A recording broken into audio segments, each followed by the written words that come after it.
చాలా అవమానకంగా అవహేళనగా మాట్లాడిన సందర్భాలని పోలీసు అధికారుల సంఘం తీవ్రంగా ఖండిస్తూ ఉంది. అలాగే నిన్న కొన్ని పాయింట్స్ సారు మా పోలీసుల మీద మాట్లాడడం జరిగింది. దానికి క్లారిఫికేషన్ ఇస్తూ ఉన్నాం.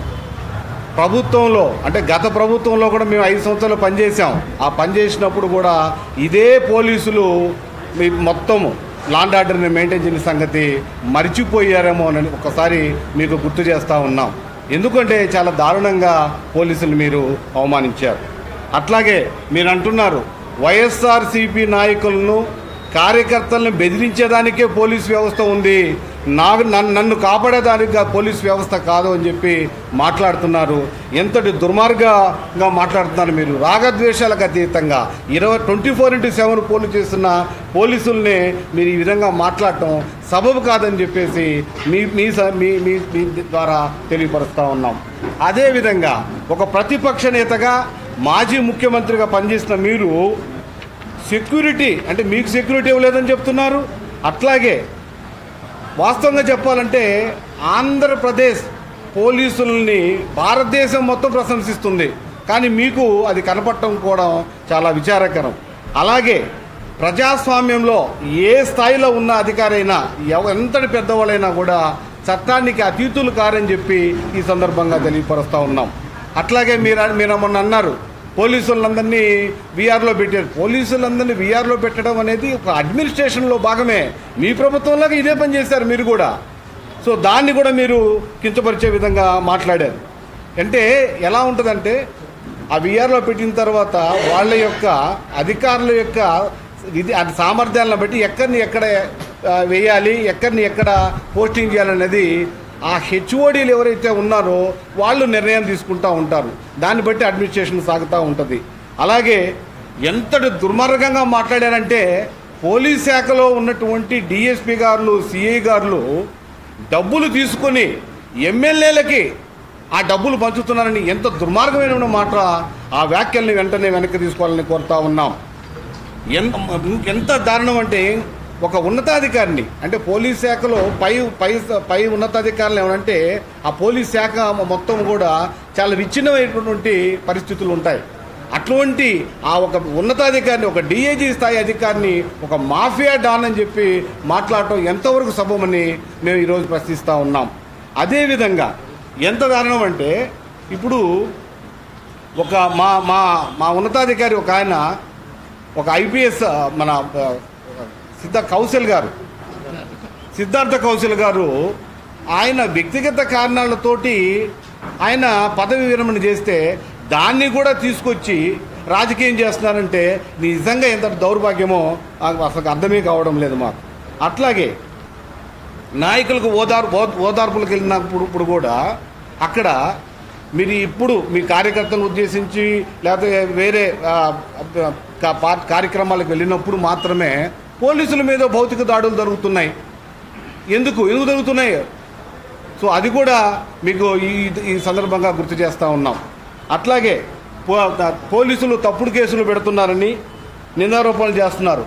ఒకటి ఏదైనా ఇప్పుడు పోలీస్ శాఖే కాదు ప్రతి శాఖ కూడా ఏది కూడా 100% కరెక్ట్గా ఎక్కడ పనిచేయదు కూడా పనిచేసే సందర్భాలు. ఎందుకంటే మనం ఈవెన్ భగవంతుడు కూడా 100% కరెక్టో కాదో నాకైతే తెలియదు. సో కొన్ని పొరపాట్లు జరుగుతూ ఉంటాయి దాంట్లో. సో ఆ పొరపాట్లు జరిగినప్పుడు ఏదైనా ఉంటే మీరు న్యాయస్థానాలు ఆశ్రయించవచ్చు, అంతేగాని పోలీసుల్ని ఈ విధంగా మాట్లాడడానికి కరెక్ట్ కాదు. అట్లాగే పోలీసులు చట్టాలను అమలు చేసే క్రమంలో వాటికి అనుగుణంగా రూల్ ఆఫ్ లాను నిష్పాక్షపాతంగా అమలు జరుగుతూ ఉంటుంది. అంతేగాని ఏ వర్గానికో ఏ పార్టీకో మేము కొమ్ము ఖాయమని చెప్పేసి ఈ సందర్భంగా తెలియపరుస్తూ అత్యధిక శాతం పోలీస్ శాఖలో నీతి నిజాయితీతోనే ఉన్నారని కూడా మీ ఈ సందర్భంగా మీకు తెలియపరుస్తూ ఉన్నాం. అయితే నా ఒక వ్యక్తిగతమైనటువంటి అభిప్రాయం నేను ఈరోజు తెలియపరుస్తున్నా. ఉదాహరణకి మన కుటుంబంలోనే కొన్ని పొరపాట్లు జరుగుతాయి. ఏం చేస్తాం మనం? ఆ పొరపాట్లు జరిగినప్పుడు ఏదైతే జరిగిందో దాన్ని రెక్టిఫికేషన్ చేసుకునే దానికి మనం ఎవరికి చెప్పకుండా దాన్ని చేస్తాం. అదేవిధంగా పోలీసులను కూడా ఏదైనా చేసినప్పుడు న్యాయస్థానాలను ఆశ్రయించవచ్చు, లేకపోతే వేరే విధంగా ఎక్కడైతే వ్యవస్థలో ఉన్నాయో దాన్ని అన్నీ కూడా ఉదహరించవచ్చు. కానీ డైరెక్ట్గా సామాజిక మాధ్యమాల్లో ఈ విధంగా మాట్లాడితే ఇంకా పోలీసు వ్యవస్థ ఎలా పనిచేస్తుంది? ఒక్కసారి మీరు ఆలోచించాలి. మన కుటుంబంలో చిన్న పొరపాటు జరిగితే మనం ఎట్లయితే సెటరేట్ చేసుకున్నామో పోలీసు వ్యవస్థను అదే విధంగా చూడండి. దయచేసి ఆ విధంగా చూడండి. ఎందుకంటే పోలీసు వ్యవస్థ లేకపోతే ఒక్క నిమిషం కూడా మనం కంటిన్యూ అవ్వాలంటే కష్టం కదా ప్రజాస్వామ్యంలో. సో ఇది కూడా మీరు గమనించాల్సిందని చెప్పి ఈ సందర్భంగా తెలియపరుస్తూ ఉన్నాం.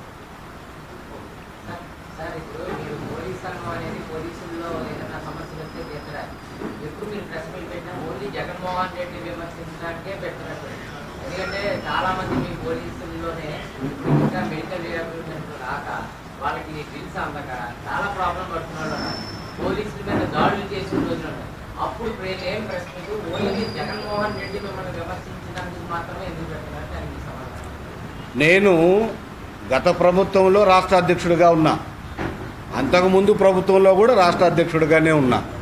ఎవరిని పోలీసులు అంటే మా మనోభావాలని ఆత్మస్థైర్యాన్ని ఎవరు కించపరిచినా కూడా మేము ఇదే విధంగా వచ్చి ఖండన ఇస్తూనే ఉంటాము. మాకు ఇంటర్నల్గా మీరు అడిగారు మెడికల్ రీఎంబర్స్మెంట్ రాలేదని. మెడికల్ రీఎంబర్స్మెంట్కి ఒక టెక్నికల్ యాప్ తయారవుతుంది సపరేట్గా పోలీసు వ్యవస్థకి. తయారు చేయమని కూడా ప్రభుత్వం వారు చెప్పారు. 2-3 రోజులు ఆ యాప్ తయారైపోతుంది. అందరికీ కూడా మెడికల్ రీఎంబర్స్మెంట్ బిల్లు వస్తాయి.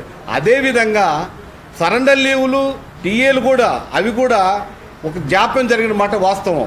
కానీ అంతకుముందు ఇదే ప్రభుత్వంలో మేము సంక్రాంతి పండుగ సార్ మేము పండుగ చేసుకోవాలి కానీ మాకు సరెండర్ లీవ్ ఇవ్వమంటే ఇమ్మీడియట్గా సీఎం గారు ఇచ్చినందుకు కూడా సీఎం గారికి కూడా ఈ సందర్భంగా కృతజ్ఞతలు తెలియపోస్తాను గౌరవ చంద్రబాబు నాయుడు గారికి.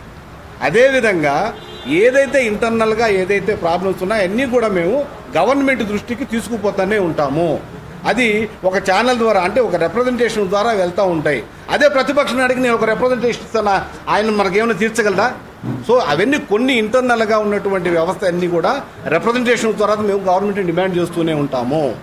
ఏదైతే పోలీసుల ఉద్దేశం అది ఎవరు మాట్లాడినా కూడా మేము ఇదే విధంగా మా యొక్క ఖండన ఇస్తూనే ఉంటామని చెప్పి మీకు తెలియపరుస్తా ఉన్నాం.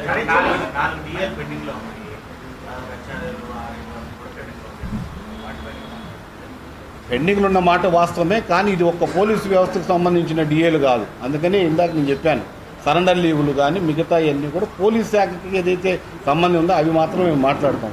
సరెండర్ లీవ్కి అంటే చాలా పెద్ద పెద్ద జేఎస్లు పెద్ద పెద్ద నాయకులు ఉన్నారు, వాళ్ళందరూ కూడా వెళ్ళి రిక్వెస్ట్ చేస్తూ ఉన్నారు. వాళ్ళకు వచ్చినప్పుడే మాకు వస్తుంది. అందుకని మేము అడుగుతూ ఉన్నాం. అప్పుడు అంతకుముందు చంద్రబాబు నాయుడు గారి ప్రభుత్వంలోనే అడిగాము, మొన్న జగన్మోహన్ రెడ్డి గారు గత ప్రభుత్వంలో అడిగాము, ఇప్పుడు కూడా అడుగుతున్నాము. పోలీసులకి ప్రత్యేక పీఆర్సీ ఇవ్వమని ఇప్పుడు మేము అడుగుతూ ఉన్నాం. ఎందుకంటే పోలీసులకు పీఆర్సీ ఇస్తే మాకు సంబంధించిన ఎన్ని దాంట్లో ఉంటాయి కాబట్టి మేము చేసుకుంటాం.